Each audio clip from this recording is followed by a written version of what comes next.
آج مجھے افسوس سے کہنا پڑ رہا ہے کہ وہ مرکزی جامعہ محمدیہ نوریہ رضویہ بھکی شریف جس نے اول سے لے کر ہمیشہ طوفانوں کا ڈٹ کے مقابلہ کیا، وہ سوشلزم ہو یا اور کوئی آندھی ہو، وہ بد اعتقادی ہو یا بد عملی ہو، ہر موقع پر جامعہ محمدیہ نوریہ رضویہ بھکی شریف نے اپنا کردار ادا کیا۔ نواسب، خوارج، روافظ، قادیانی، تفضیلی، کبھی کسی کی مجال نہیں تھی کوئی بد عقیدہ چونٹی بھی وہاں پھٹک سکے۔ چڑیا کا بد عقیدہ کہنا تو بڑا مشکل، اور اب افسوس کہ وہاں بد عقیدہ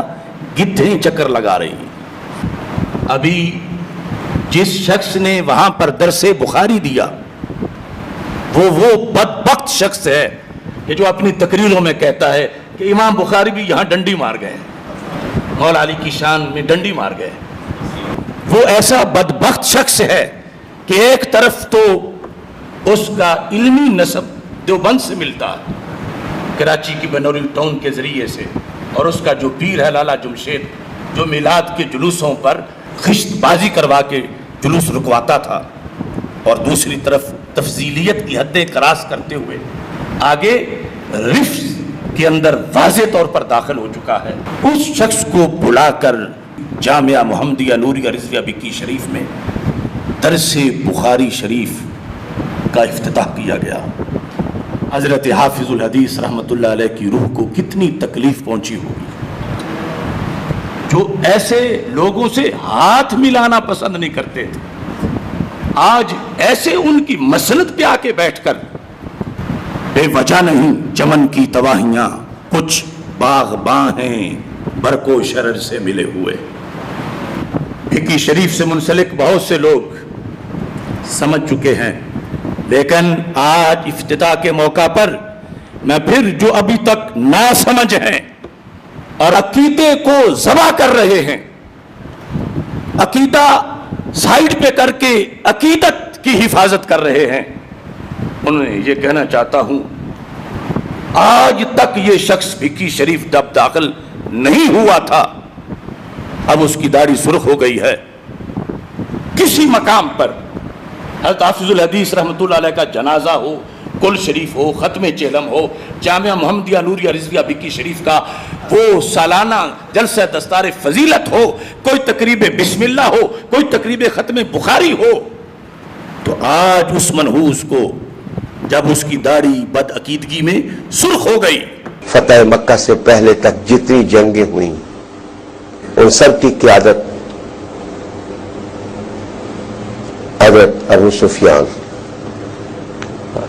رضی اللہ تعالی عنہ نے کی۔ دل کھول کر قافلہ رسول پر پتھر برسائے، تیر برسائے، تلواریں چلائیں، خون آشام تلواروں کے ساتھ رسالت امام صلی اللہ علیہ وسلم کے ساتھیوں کو کاٹا، انہیں ذبح کیا، اور مکہ کا سارا مال رسول اللہ علیہ السلام کی تحریک کو دبانے کی خاطر خرچ کیا۔ تو شاید حریم رسالت سے یہ آواز آ رہی ہوگی کہ تو تیر آزما لے ہم جگر آزما لیں، تو یہ تیر آزمانے اور شمشیر آزمانے کی راہ تھی، اور ادھر ایک کیریکٹر کھل رہا تھا،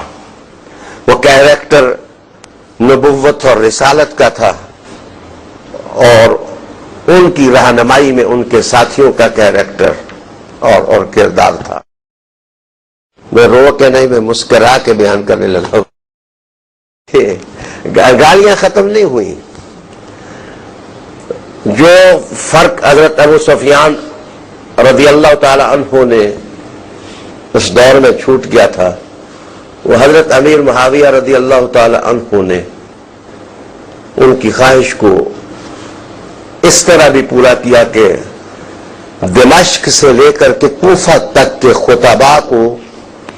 یہ آرڈر جاری ہوا باب خلافت سے کہ علی کو گالیاں دو، اور سب کو ختم کیا گیا،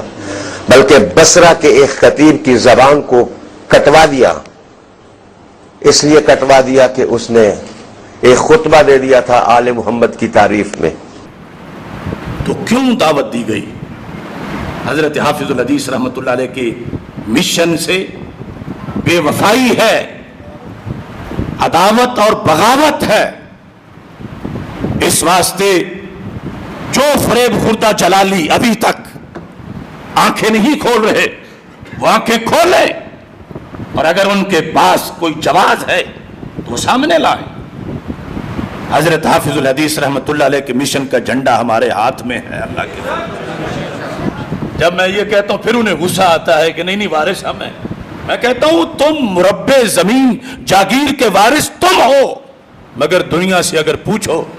بریلی شریف سے پوچھ لو، سرہند شریف سے پوچھ لو، تو حافظ الحدیث کا جھنڈا اللہ کے فضل سے میرے ہاتھ میں ہے۔